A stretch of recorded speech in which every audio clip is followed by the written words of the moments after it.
Hi, everyone. Welcome to the webinar today for admitted students who have been admitted to the Civil and Environmental Engineering department. We'll get started in just a couple minutes, so um, feel free to just settle in and looking forward to presenting about the department.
Okay, hi everyone. Thank you so much for joining us today for the webinar presentation for admitted students.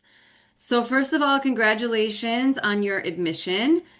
And welcome to the Trojan family officially. So my name is Maria and I work for the University of Southern California Viterbi School of Engineering, and I'm on the graduate and admission and recruitment team. And I'm joined here today by several people, and you'll get to know them throughout the presentation. So I'll introduce everybody shortly. Um, we have a professor, we have an advisor, and we have three students here today. And then we'll also be joined by a couple of my admissions colleagues who will be helping in the Q&A. So I'm going to just give a brief overview about next steps, and then I will pass it along to the Civil and Environmental Engineering professor, Dr. DeBarros, who's here today. And then you'll also hear from our three student ambassadors who are also in the department, and we'll have a panel moderated by one of our advisors. So let's go ahead and get started. So, like I said, congratulations on your admission and thanks so much for tuning in today.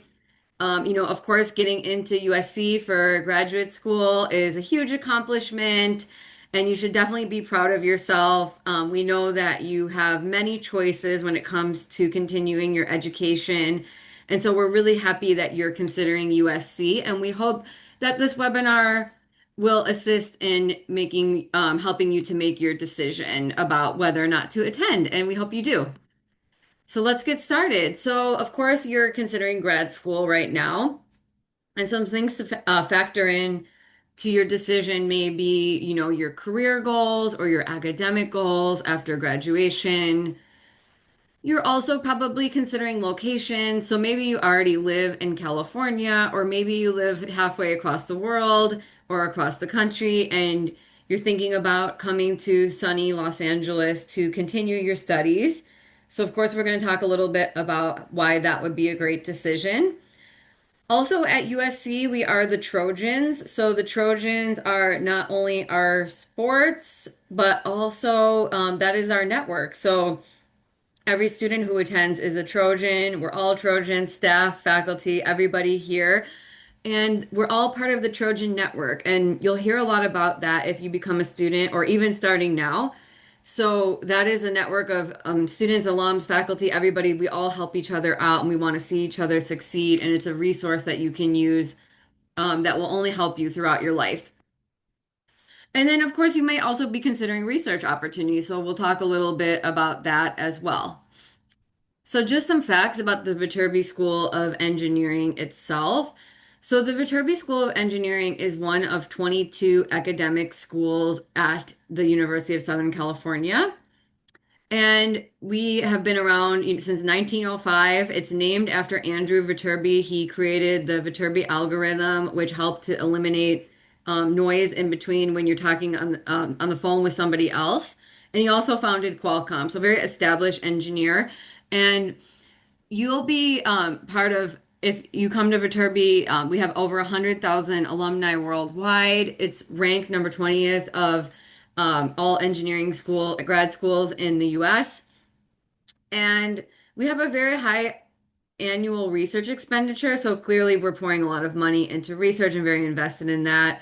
We have 213 tenure track faculty, and we have applicants coming from over 113 countries. And you can see our statistics about gender and on campus versus online as well here on the screen. So Los Angeles is a global hub for innovation. So of course, we everybody knows Silicon Valley up in the San Francisco Bay Area. But here in Los Angeles, we have what's known as Silicon Beach. So a lot of the big companies that you see here on the screen, they've moved down to Silicon Beach as well. And because they find that, LA obviously a very inspiring place to work, study, and live. It's sunny, it's beautiful, and it's right by the beach. So it's just really a great place to be all the time. So all of these companies are here, plus so many more. And we even have a couple of our research institutes right there at Silicon Beach as well, our Information Sciences Institute and our Institute for Creative Technologies right here amongst, all these other big name companies and major engineering players. So of course, when you're investing in a master's degree, you want to know what the career outcomes are. Of course, we have a career center on campus for all USC students. You are more than welcome to utilize their services and their career fair. But we also have a Viterbi Career Connections office, which is devoted exclusively to Viterbi students. And you can see on the screen here, they have so much programming, throughout the year. There's a lot going on. They've posted over 32,000 jobs and they have over 120 career activities throughout the year. You can see there's tons of employers coming to meet our students. They host info sessions. They come to our career fairs. And we have those big career fairs twice a year, but you can meet with employers throughout the year as well. Alumni are coming to meet with our students. And the Career Center is also, there to provide you with support throughout your entire career and internship search. So whether that's resume building, mock interviews, workshops on how to get hired, alumni panels, etc. And the career data is online as well. So if you go to the program page for the program that you've been admitted to, you can see some of the career outcomes and where our students are working, where our alumni are working.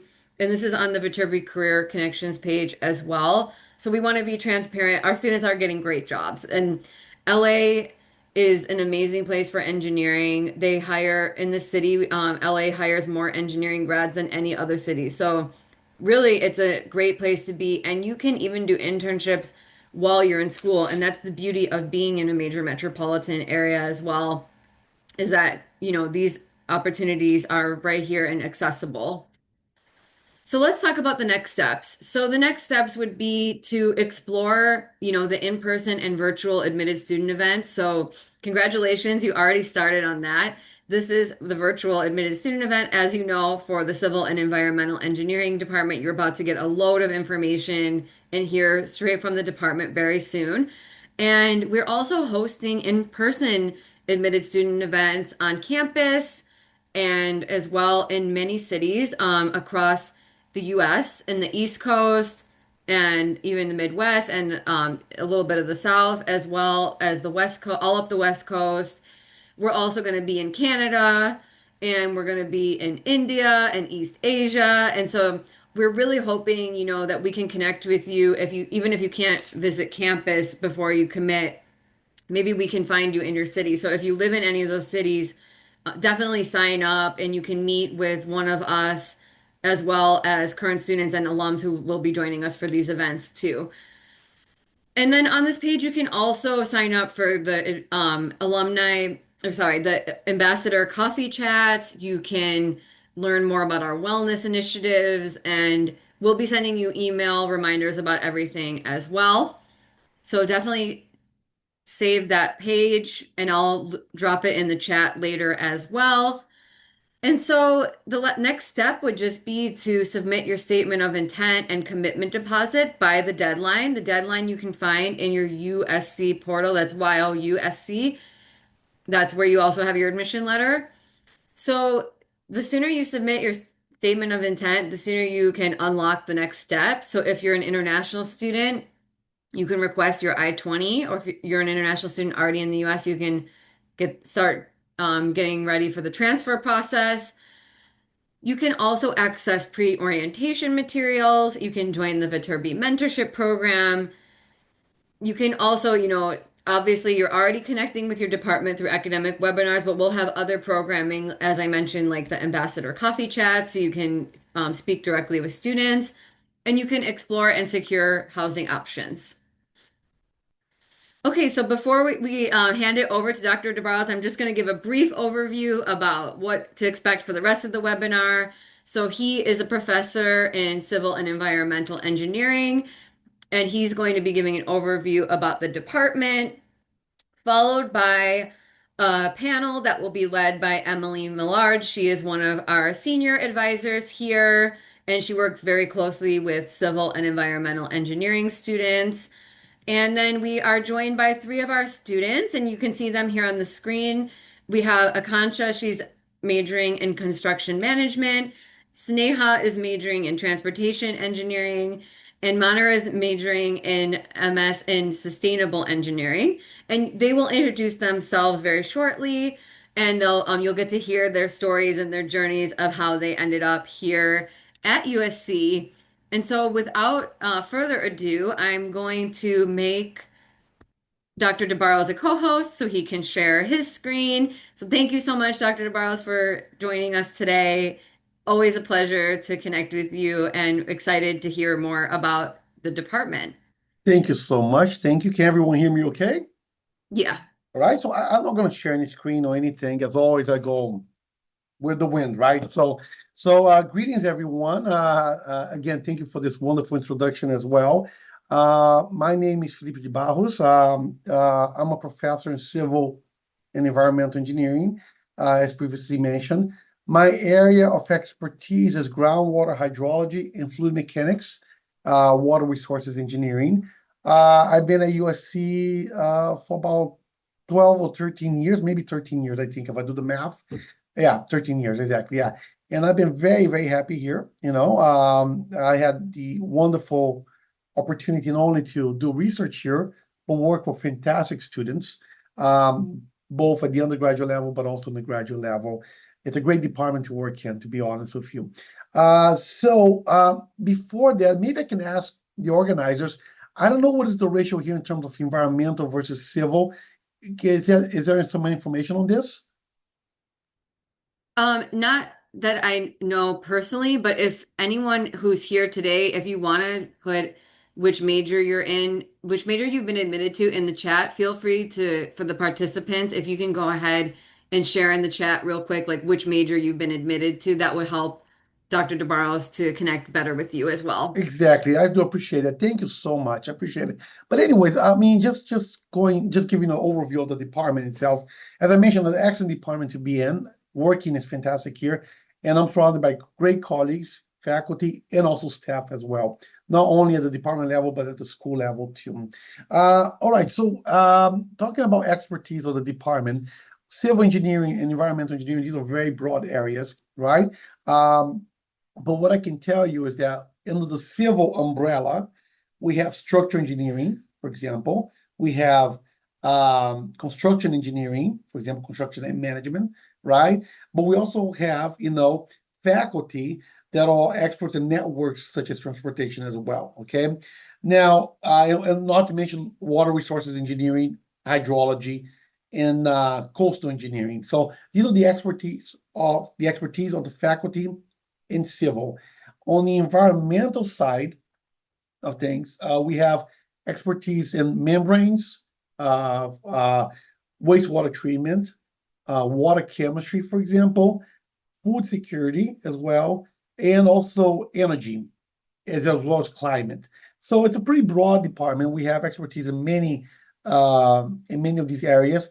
Let me check the chat over here. I don't see anybody replying. So So unfortunately, the chat was disabled, so I directed them to put their major in the Q&A. So for anyone who didn't get that, also please put your major in the Q&A. So far I see two environmental, a PhD in structures, civil engineering, another structural engineering, and a sustainable engineering. Great. Okay. Okay. Fantastic. Okay. So I see a lot of structure. Sustainable engineering is very much linked to environmental engineering too. It's very similar. The faculty, the courses, intersection between the two programs as well. Let me see here. Environmental engineering, civil construction. Okay. So, okay, this is great. Okay. So as I was saying, we have expertise on all these things. One very unique element that we have in the civil side of things is that a lot of our faculty, aside from being experts in structural engineering, transportation engineering, water resources engineering, construction engineering, and there's a common theme. And the common theme are these extreme events. So when you think about the probability of a tsunami occurring and hitting a city, that's a very extreme event, right? And our faculty, they have the tools and the knowledge to quantify these events. So when you're thinking about your education in civil engineering, and I'll talk about the environmental in a bit, where you're going to be getting knowledge and education from people who not only can teach the traditional, topics in engineering that you're going to be exposed to, but also bring in state-of-the-art knowledge from things which the industry is not even thinking about at the moment. Okay, so for example, how to compute extreme events, for example, how to quantify uncertainty in these systems, right? We have classes on this, right? How to bring data science and machine learning into civil engineering as well as environmental engineering. From the environmental engineering perspective, we also have very interesting research centers which are aligned to the classes that we teach. For example, water recycling, water scarcity is a big issue around the world. And one of our faculty members, Professor Amy Childress, who just became a member of the National Academy of Engineers right now, she has a huge center focused on water recycling. So pretty much how to use treated wastewater, for other purposes, So this is something that's actually happening at USC. And in the environmental engineering world, she brings experts from the industry to talk to our graduate students. So it's a wonderful, wonderful opportunity. So many interesting things are happening, both environmental as well as civil engineering. Okay. Another thing that I would like to say is that aside from the areas of expertise that I just mentioned, we have a very energetic faculty. Right? We have faculty members who are highly energized. They're pretty much, a lot of them are on the junior mid-level career, right? Some on the senior level, but even the ones who are senior, they're highly energized as well. Okay, so you're going to be getting classes from people who love to teach, people who are very well dedicated to education, right? But also very passionate about bringing what we do in research to class as well in a very applied manner. All right, so that's one thing as well. And another thing, leadership. We have an outstanding department chair, Dr. Bicharik, Dr. Bertrand Bicharik. She works in the interface between construction engineering, architecture, and psychology. So it's pretty much how behaviors impacting built environment and how the built environment can impact human behavior. So again, very interesting things, right?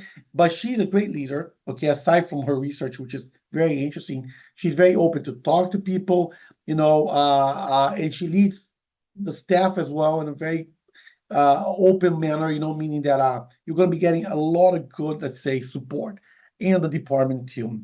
Another interesting thing too, for those who are very much into entrepreneurship or innovation, our department also has a competition on innovation where you can bring ideas that you want to apply, and I don't know if you ever watched a show called The Shark Tank. I don't know if that's familiar to everyone. I mean, I haven't watched it much, but I know my wife used to like that very much. Anyways, so the idea is pretty much like that, right? You bring ideas, you work in groups, you build ideas, and you present this to a committee of people who are very successful in the business, in the industry, and they fund your idea. So this is something very cool that happens in our department, and it's in civil and environmental engineering too, right? Finally, I'd like to conclude with the fact that all our students, as far as I know, right? And again, we have a wonderful group of staff here that can confirm this. And this was mentioned in the presentation. All our students are very well they succeed very much in the job market. In other words, all of them are employed. As far as I know, all of them became employed. They were happy, and there's a very tight network. They help each other as well, right? So, again, it is pretty much like a family here at the Civil Environmental Engineering. And I don't know if there's anything else. If you have questions or you like to, anything that specific that you want me to address, I'll be very happy to do this. Thank you. Thank you so much, Dr. DeBarros. Well, in that case, we can go ahead and get started with the student panel. So, Emily, if you would like to moderate the panel, and I'll bring back up the slides with our students here. So I'm just going to mute myself, okay? Because I think Emily's going to take over, right? Yeah, and then Dr. DeBarros, if there's any questions for you, Emily will direct them to you as All right, well. okay. So I'll be here waiting then, okay? Okay, Thank you. great. Thank you so much. Thank you, everyone. Thank you. Hello, everyone.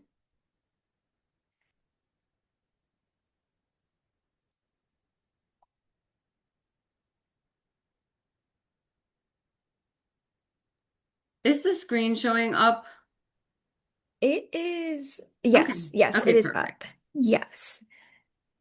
My name is Emily Millard. I'm an advisor here at the Viterbi School of Engineering, and specifically, I currently advise our master's population in the Civil and Environmental Engineering department. I am going to be moderating your student panel here today. But before we get started, I just wanted to do a quick overview of the department. That way you have a little bit of context in regards to this family that Dr. DeBarros spoke of. And I 100% agree. It is a wonderful place to be. The faculty are incredibly engaging. And so our master's population in the Civil and Environmental Engineering department is roughly a population of 200 students. And so you will have we think it's a sweet spot. It's on the smaller side with respect to other departments here at Viterbi, but it allows you to really connect and engage with your cohort and also engage with your faculty in the coursework that you take. I also like highlighting that our faculty are diverse in their interests. And so we have tenure track faculty that do research. And so for those of you that are interested in participating in research, I think that our tenure track faculty are incredibly engaged in pushing the envelope in their field of environmental and civil engineering. We also have full-time teaching faculty. These are faculty that are focused on creating innovation in the classroom, and their primary focus is on teaching. And then we also have a population of faculty that are part-time, and so they work in industry and they bring their industry expertise to the classroom and allow that network that has been referenced to build as you become a Trojan. And so I think that it's a unique intersection of all of these different experiences and people that you can connect with to allow you to pursue the career that you're interested in. I will also share that our master's programs are traditionally 3 to 4 semesters. So we generally say that our master's programs can be completed in 2 years. And so as you're thinking about your options, we generally recommend that our students start enrollment at 8 units a semester, and that puts them at completing it in 3 to 4 semesters. Our programs are primarily 28 units, with the exception of the Masters of Construction Management, which is 32 units. And we encourage students to balance it out and take the program in this 2 year time frame to allow you to engage in the career connections and networking opportunities and pursue internships over the summer.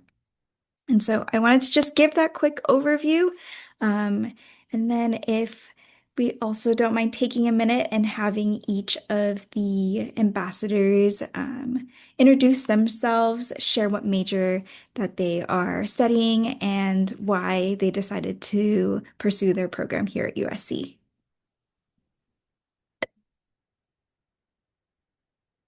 Okay. I think I can go first. Hi everyone, my name is Akansha. I'm currently in my second semester and I'm doing construction management. And the reason why I chose USC, I think it particularly like the major reason was that the connections that the college has with the industry, the alumni base. And while I was looking into colleges, I started speaking to people who were currently doing this course here. And I think one thing that everybody told me is that everybody is really helpful, the faculty is really nice, and the coursework really aligned with what I wanted to do. Especially the fact that I could choose my electives between different departments and not just CEE, provided they're approved. So yeah, keeping all that in mind, I think everything just kind of fell into place, and I chose USC.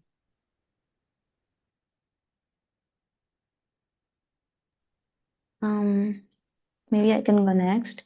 Hi everyone, I'm Sneha. So I'm currently pursuing my master's in transportation engineering, which is a part of civil engineering itself. And I came to USA last fall. So for me, as everyone emphasizes and all USA students take pride in, is the Trojan network.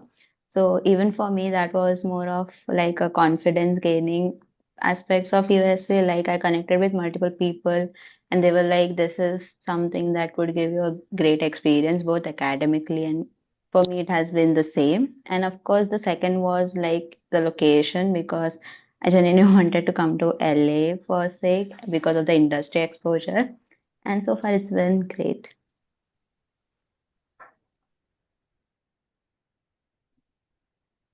Hi everyone, I'm Manner and I'm studying sustainable engineering. This is my second semester, and one of the very important reason and got come to USA is I got into the S10 Graduate Scholars Program, so I can work with a professor and in the lab, which I'm really interested in. Besides, I do think LA is a really nice city, so yeah, that's why I came to USA. Thank you all for your quick introductions. I have a few questions here that I will ask, but I encourage for all of the attendees here today, if you have questions, whether that be for Dr. DeBarros or any of the students here on the panel, I encourage you to go ahead and share them in the Q&A. This is your opportunity to get your questions addressed and have that opportunity to speak with someone directly here at the university. And so my first question, I think, ties in with a Q&A question that has been posted that is specifically asking about your curriculum. And so a lot of our programs have required coursework, and then you have the opportunity to select your electives. And somebody specifically is asking how you go through that process in finding the electives that align with your career interests. And I will just open the floor to anyone, any three of you that would like to address that question. I think just when the registration's open, what I first do is like, apart from the core courses that I have to take, I read through the possible electives that I can. I see what the course is offering, and if it aligns with what I want to do in the future. And like especially because I come from an architecture background and I'm stepping into construction. So what every coursework that I feel is useful for me to bridge in that gap between my previous experience in architecture and now in construction, I go ahead with it. Next thing would be like, reaching out to students who have like taken this course before so that you can get a better understanding. You can always talk to the faculty about the course.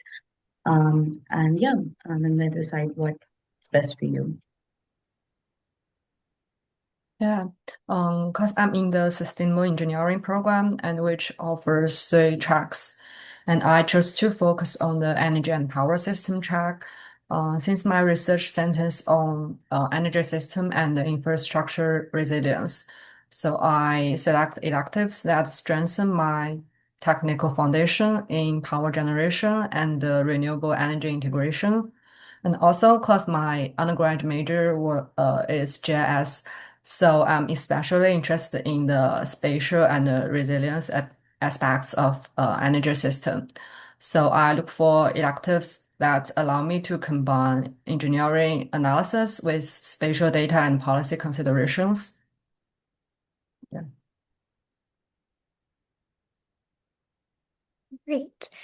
Dr. DeBarros answered the question, but there was a student in the chat that asked, where do graduate students usually live? Do they live around campus or in the areas that surround campus? He shared that the students that he's connected with that primarily live in or around campus, and then shared a couple areas around here if you would not prefer to not live incredibly close to campus, but I thought it would be great for all of you to share what your experience has been and any advice or information that you would like to give prospective students. Yeah, I live near campus, and there's a DPS area around campus, so we can get free lift after 7 p.m. every day. Yeah, and I know some of my friends who has cars would live in K-Town or like downtown. Yeah. I think it's pretty easy. This you can find housing through Facebook groups. There are multiple communities through WhatsApp. Even just look around. Within the DPS area, I feel it's the safest. It's very easy access to the campus. You have good connectivity through public transport as well. And yeah, as she mentioned, the free lift after 7, so that makes it really easy. Yeah, there are actually few websites that are available wherein you can check in, like what are all the housing options available. So even same for me, I stay near campus, like it's in walking distance. But even if you are far away, there are a few facilities that you can opt for, like for transportation. So Great. Um, There is a question about commuting to campus, since you all live within the area. The question is specifically asking about parking. I don't know if the staff here has some information that they would like to share pertaining to that. I do live a little bit away from campus. I live in the Pasadena area, and I take public transportation. So I think that if you do decide to live a little bit further, there is the ability to use the metro system. I think I will say that it's not as robust as maybe in other countries, but it is a convenient way for me to get to campus. And so if you do not want to have to drive, I would just be mindful of the public transportation when you're looking for housing. But I don't have specific information about parking. I don't know if any of the staff here would like to share their experiences. Some of my friends may drive car to campus, and I do think they can find parking, whether on the street or on the parking lot. But if you want to park at the parking lot, I do think you need to buy a permission every semester. So if you don't want to buy the permission, you can just park on the street. Yeah. Yeah, I'll echo that. If you buy a parking permit, then you're guaranteed parking. And then, yeah, many people also do park on the street.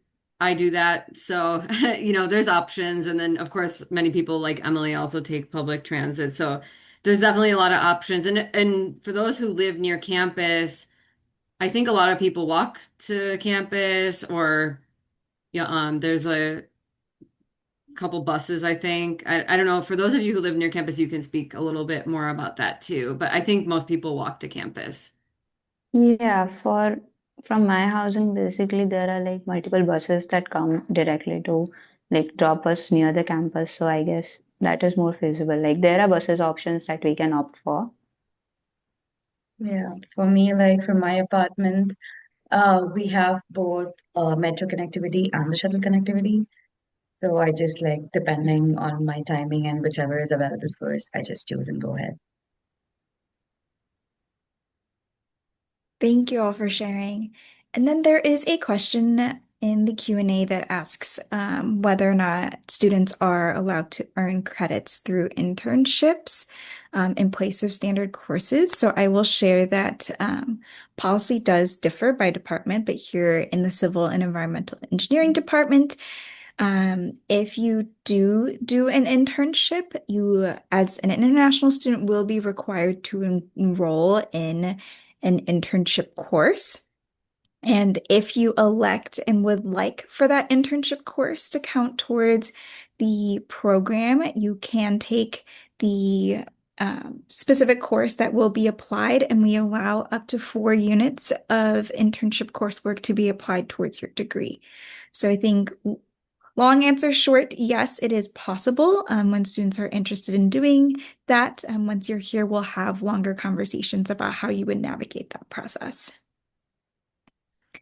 And then there is a question here. It looks like Dr. DeBarros may be providing the answer written, but there's a question that asks if it's worth weighing the pros and cons of pursuing a PhD here at USC versus Purdue. If you want to provide a quick verbal answer, that would be Sure, great. I'll provide the verbal. Thank you, Emily. I'll provide the verbal answer here to Umar. I think asked that, so I will erase what I was writing and make sure that everyone can actually hear me. I do apologize, Emily. Feel free to chip in.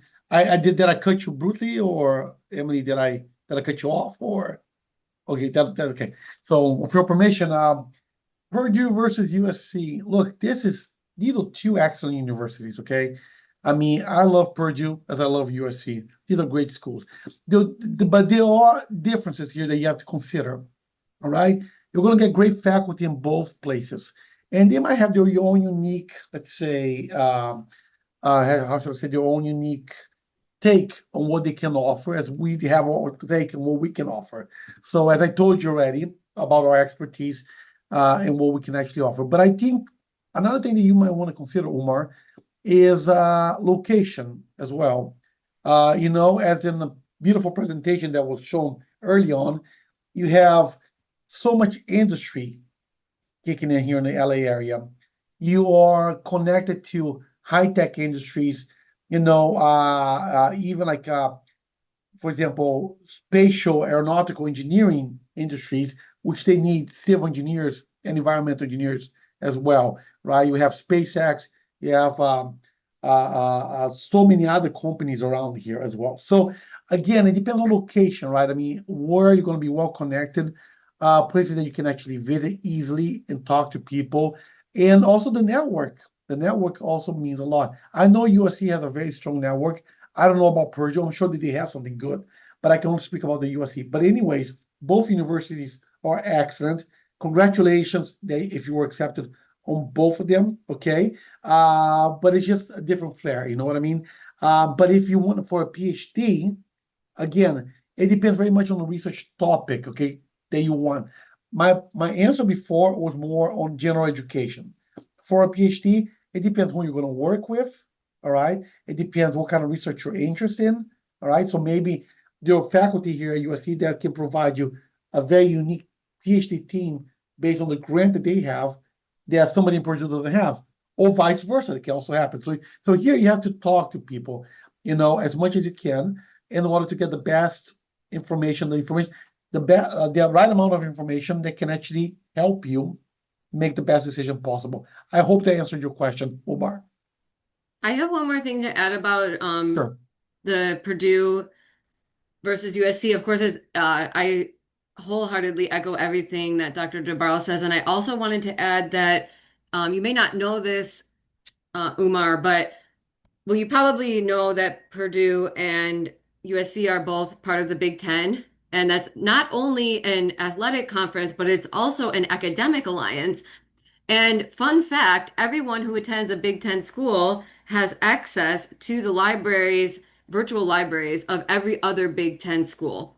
So whether you decide to go to Purdue or USC or anywhere else in the Big Ten, you will still have access to the resources of the other university. I mean, not like every single thing, yeah, under the sun, but you'll be able to access our research library, and or vice versa. You can come and live in beautiful sunny LA, but still access some publications from Indiana.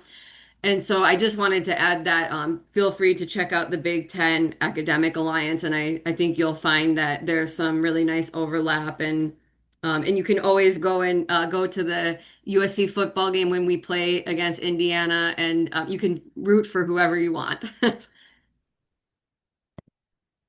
Thank you, Dr. Tavares. Thank you, Maria.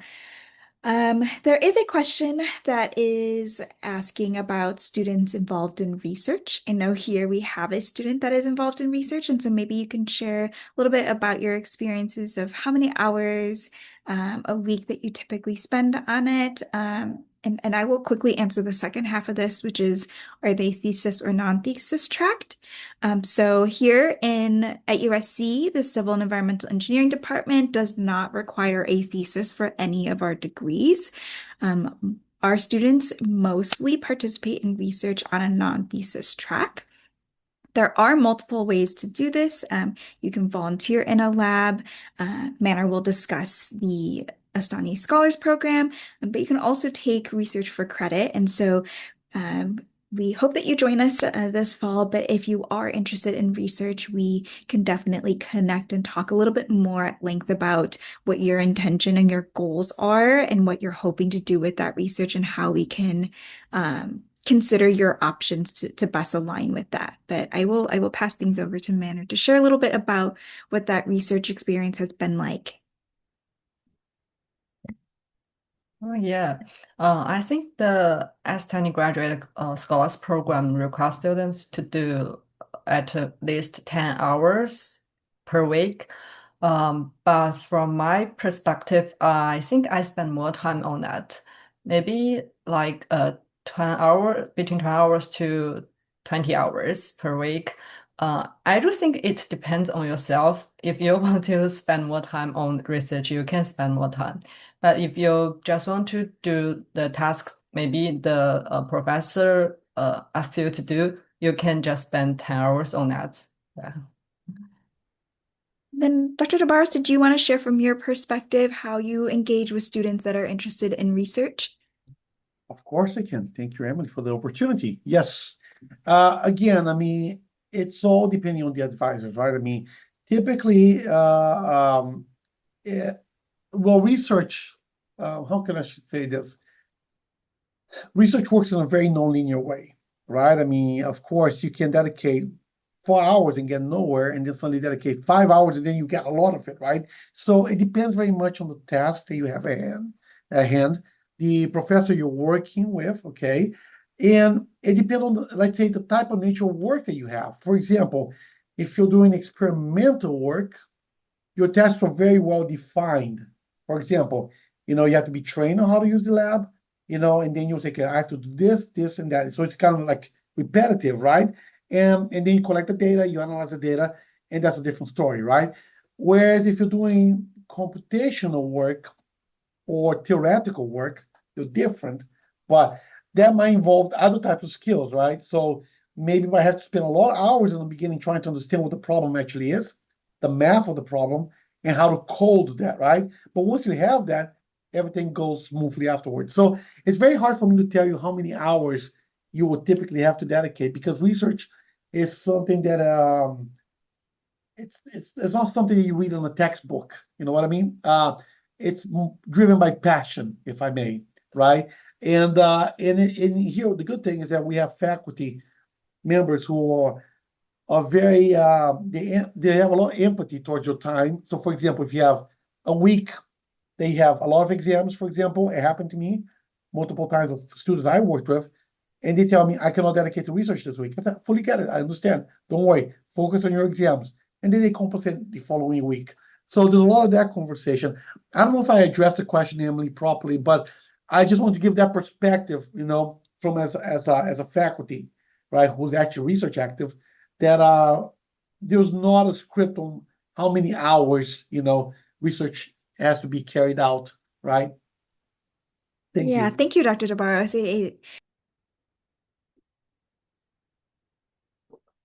Thank you, Dr. Tavares. Sorry. I was supposed to mute myself. I think I muted you. No worries. Sorry about that. That's horrible, kid. Sorry. But I think I will echo that same sentiment, right? It is a conversation that you have to have with faculty to discuss expectations and intended deliverables. The goals are going to vary per student, right? Some students have personal goals of wanting to publish or wanting to pursue a PhD after their master's. And so, depending on what you aim to get out of research, the amount of time and dedication to that is going to vary. And so, if that is of interest for you, I encourage you very much to speak with,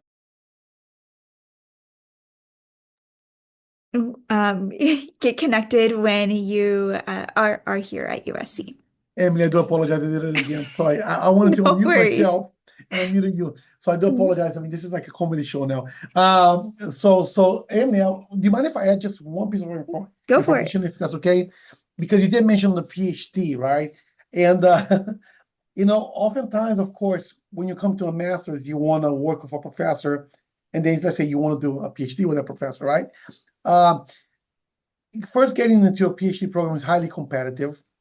But the more work you do in your research activities, let's call it this, and you perform more in classes, that increases your chance of getting in, obviously, right? The professor gets to know you, he gets to see your efforts, and therefore, okay, oh, this is a very good, PhD quality level student, right? But it also depends on the, let's say, on the funding scenario as well, as Emily can explain as well, right? So sometimes we might not have the grants to fund people, but the effort that you put in is not wasted, because if you decide to apply, let's say you do a master's at USC, and you want to decide to apply for a PhD in a different school, your experience at USC will count tremendously because of two reasons. One, you show some research activities, which means that you've been either publishing, being active in the community, and two, that reflects in recommendation letters. That's a key point too, right? I mean, when we write recommendation letters, especially when we're moving students from the master's to the PhD program, be at USC or somewhere else, that information is very much useful. We say that the student worked really hard, published papers, and that counts a lot, especially when you're applying for a PhD program, okay? So I just wanted to give you this information that, of course, USC is always going to be open to that, but if you decide to do a master's at USC and want to go somewhere else for a doctorate degree, a PhD, all right, you have our support, all right, and then we'll help you get there too, okay? I do apologize, Emily. Sorry if I talk too much. No worries. And Thank I you, Dr. promise you, DeBarros. I'm not gonna mute you again. Sorry, I'm gonna click my own button now. Thank you. Okay, and then there is a question here that specifically asks about a timeline to finish a master's degree. And so I will say that most degrees are completed in 3 to 4 semesters. If you have a specific intended timeline that you would like to complete your degree in, you can have that conversation with your advisor. Once you join, the student looks like is specifically asking about environmental engineering. I will note that the programs here at USC are primarily fall and spring. And so most of our students will pursue internship opportunities or research opportunities over the summer. And so if we're looking at completing a degree in 3 fall and spring semesters, that is possible. You would just need to work with your advisor. And then there is a question here about just university or faculty support for students that are interested in securing internships or practical experience at various organizations or wastewater treatment facilities. I think that the student may have heard stories about faculty having connections and taking students on trips with student groups and would like to learn more information about that. I am happy to hand things over, Dr. DeBarros, if you have something specific, and then also if any of the students here on the panel have personal experience that you would like to share, I'm happy to hand that over as well. Of course. I mean, let me just have a look at the question again, if I may. Yeah, so typically, I mean, the faculty facilitates the connections, right? I mean, we have few field trips, for example, in the environmental engineering side, I know that one of our faculty members, they take the students to the wastewater treatment facility in El Segundo, which is going towards the beach, right? So they do this every semester or every year, at least one field trip, where they actually collect wastewater and they do analysis on that, right? We also have good connection with the Orange County Water District as well, where it's within this water recycles center that I talked about. But the faculty, they do know the people there, So if you're looking for internships, this is what we actually do. So the director of the environmental engineering program, Professor Adam Smith, he's not here today, but he is a person that works in wastewater treatment, and he has outstanding connections with this industry. Actually, a lot of his funding comes from industry partners. So again, these are the type of things that you have to take advantage of when you arrive at USC. You have to talk to the professors. You have to make your intentions very clear so that we can actually help you get the right connections, or let's say direct you to the right person that can help you get that connection. I don't know if I addressed the question, Emily. Is it okay or more is needed? Yeah, that's great. All right, thank you. And then, do any of the students want to share anything? I think you can definitely, look into companies when they come for career fair. I do remember seeing quite a few companies coming from the local municipal side as well. So you can definitely go talk to them, and I'm sure that they will have something for you. So for me personally, within one sem, I have been to like 3 sites visit that our professors arrange so that we can have a connection directly with the industry professionals. So I feel like, as Sir said, like we can talk to our professors, give them a brief insight about what are we planning to, like how our career we are planning to look like, and they genuinely are willing to help and help us connect with the right person so that we can have a clear picture. So, yeah. Yeah, and I think same department would host some webinars. They would invite some people from industry share their experience. So it's also a very good opportunity to participate in those events and make some connections with people from industry. Yeah.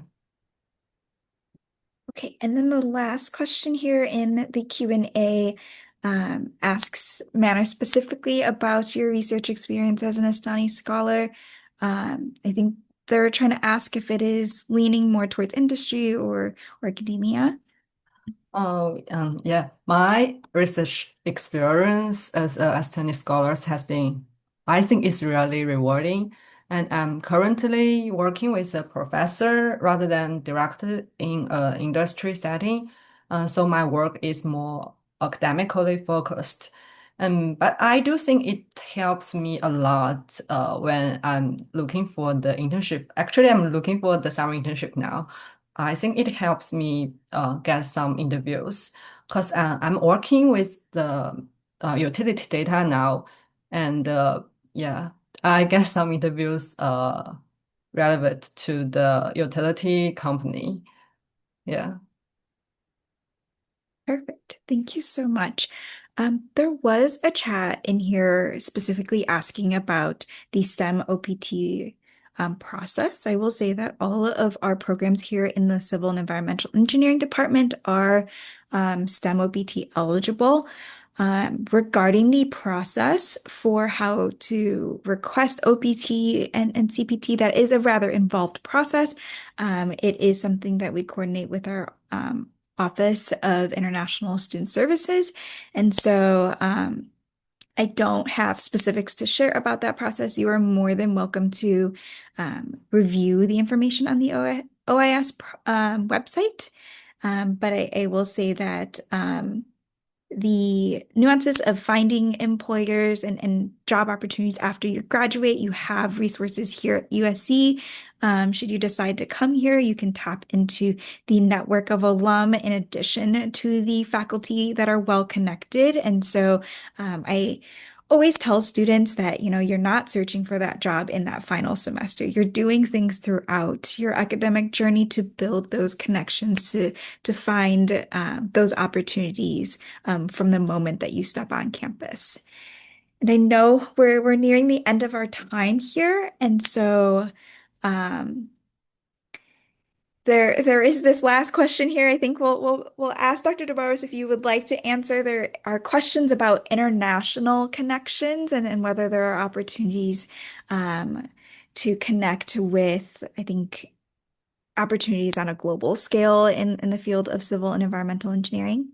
Oh, yes, yes, there is. There is. I mean, again, you have to talk to professors, you have to find these opportunities. But I have heard about this, okay?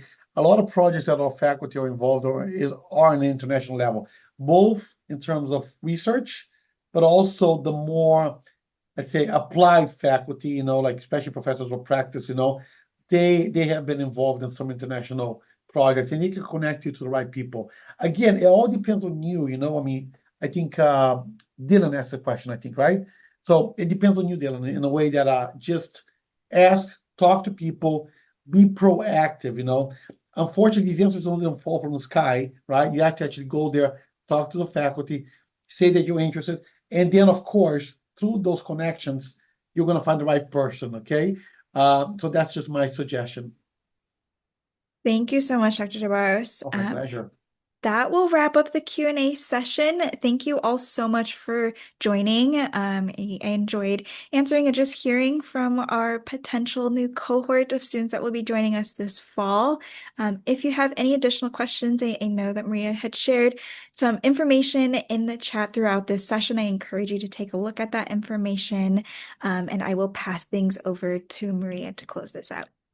Thank you so much, Emily, and thanks to Dr. DeBarros and Akansha, Sneha, and Menor for your insight. Always very helpful, and I hope that the admitted students who attended today found value in this. I'm sure you did. So we really hope to see you on campus this fall. I mean, we know you have many choices, and I'm sure that wherever you end up, your future will be bright. But of course, if it's at USC, we'll be so excited to welcome you to the Trojan family this fall. So thank you so much again. Enjoy the rest of your day or evening wherever you are and fight on. Take care. Thank you so much, everyone. Have a good one. Best of luck with everything. Bye-bye. Thank you, Marietta. Bye, Emily. Thank you.